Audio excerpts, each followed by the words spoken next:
Somewhere in the northern woods, where birch trees whisper and lakes hold the memories of ancestors, a people once called themselves Anishinaabe, the original ones. And they never forgot who they were, even when the world tried to make them forget. What gives a culture its power, its songs, its stories, its survival through centuries of silence and struggle?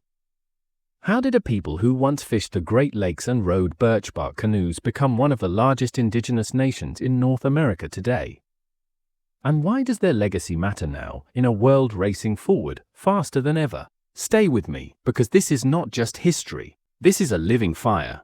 This is the power of the Ojibwe, known to many as the Chippewa. They came from the east, moving slowly across forests and rivers, guided by prophecy. The Ojibwe, or Anishinaabe, followed the path of the Meege's shell westward, believing it would lead them to a place where food grows on water, manumin, wild rice. And they found it. But no journey through time is untouched by pain. In the 1800s, their lands, rich with forests, rivers, and life, were eyed by settlers and governments. The 1855 Treaty of Washington promised protection, but delivered displacement.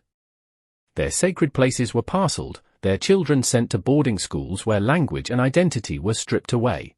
According to Native Hope's 2022 article, these schools tried to kill the Indian, save the man. But the Ojibwe spirit refused to vanish. Picture this: an Ojibwe woman, maybe named Waboon, kneels in a canoe in late summer. She taps the wild rice into her boat, smiling gently. Her hands know the rhythm passed down through generations. Even as laws try to erase her people's connection to the land, her harvest whispers, "We are still here." What makes a nation powerful? It's not just numbers, it's memory. The Ojibwe remember.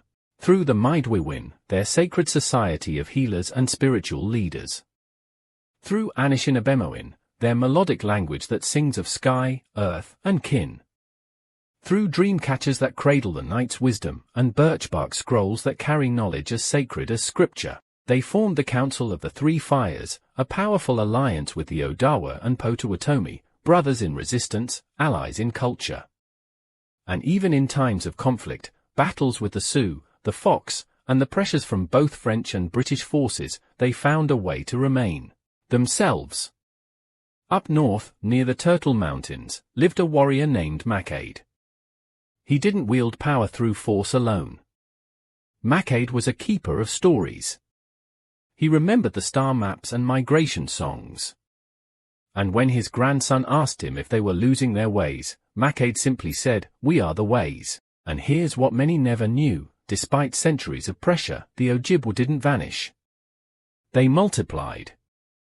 Today, over 320,000 Ojibwe live across North America, from Ontario to Minnesota, Michigan to Montana.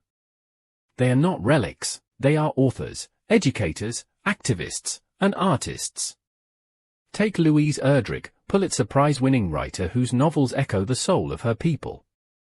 Or Care G, a youth leader helping revive the Ojibwe language through tech and TikTok.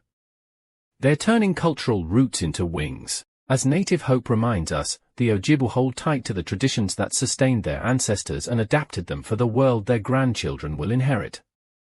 Walk into a powwow today and feel the drums. Watch the young ones dance in regalia that gleams with history and rebellion. Hear the old ones speak Anishinaabemowin not as a relic, but as a promise.